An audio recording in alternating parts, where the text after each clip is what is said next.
First Maccabees Chapter 9. The death of Judas. When Demetrius heard that Nicanor and his army had fallen in battle, he again sent Bashides and Alchemimus,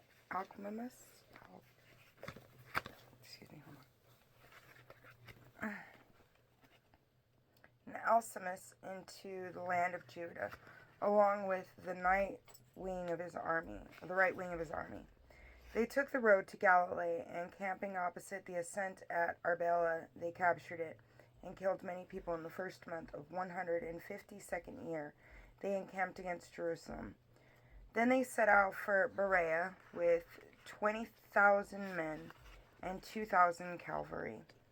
Judas, with 3,000 picked men, had camped at Elasa. When they saw the great number of the troops, they were very much afraid, and many slipped away from the camp until only 800 of them remained.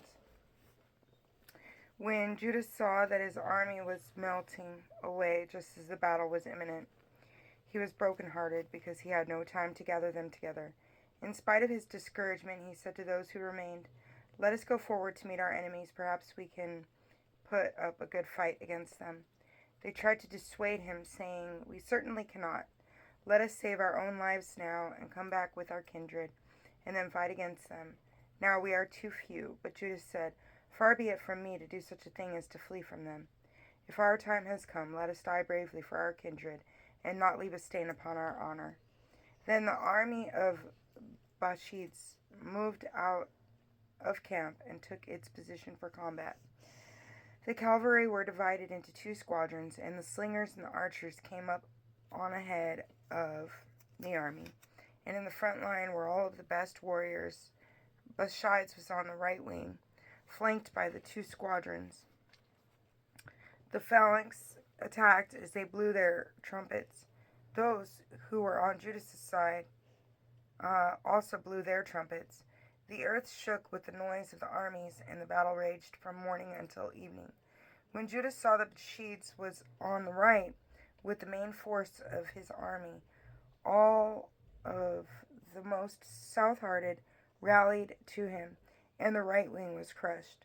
Judas pursued them as far as the mountain slopes, but when those on the left wing saw that the right wing was crushed, they closed in behind Judas and those with him. The battle became intense, and many on both sides fell wounded. Then Judas fell, and the rest fled.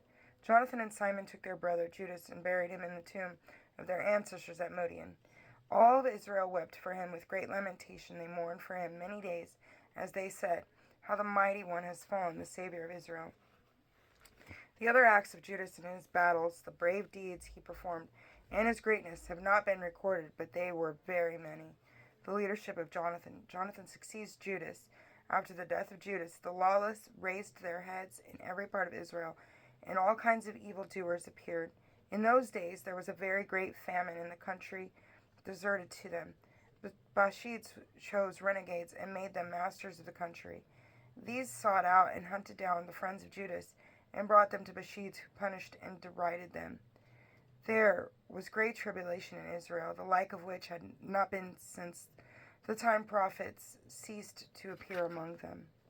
Then all of the friends of Judas came together and said to Jonathan, "Ever since your brother Judas died, there has been no one like him to lead us against our enemies, both Bashides and those of our nation who are hostile to us. Now therefore we have chosen you today to be our ruler and leader in this place, to fight our battle." From the moment that Jonathan accepted the leadership and took the place of Judas, his brother. Bashides pursues Jonathan. When Bashides learns of it, he sought to kill him. Who were with him discovered this, and they fled to the wilderness of Tekoa and camped by the waters of the pool of Asphar. Jonathan sent his brother as leader of the convoy to implore his friends, the Nabateans, to let them deposit with them their great quantity of baggage. But the tribe of Jambri from Medeba made a raid and seized and carried off John and everything he had. After this, word was brought to Jonathan and his brother Simon, "The tribe of Jambri are celebrating a great wedding, and with a large escort they are bringing the bride, the daughter of one of the great princes of Canaan, from Nadabath. Remembering the blood of John, their brother, they went up and hid themselves under cover of the mountain. As they watched, there appeared a noisy throng with much baggage. Then the bridegroom and his friends and his kinsmen had come out to meet them, with tambourines and musicians. With their instruments, Jonathan and his party rose up against them from their ambush and killed them. Many fell wounded. The rest fled toward the mountain. All their spoils were taken. Thus the wedding was turned into mourning, and the sound of their music into lamentation. Having taken their revenge for the blood of their brother, they returned to the marshes of the Jordan. When Bashades heard of it, he came on the Sabbath to the banks of the Jordan with a large force. Then Jonathan said to his companions, "Let us rise up now and fight for our lives, for today is not like yesterday and the day before. The battle is before us, behind us are the waters of the Jordan. On either side of us, marsh and thickets. There is no way of escape. Cry out now to heaven, so that you may be delivered from the hand of our enemies." When they joined battle, Jonathan raised his hand to strike Bashades, but Bashades backed away from him. Jonathan and those with him jumped into the Jordan and swam across to the other side, but the enemy did not pursue them across the Jordan. About 1,000 men on Bashades' side fell that day.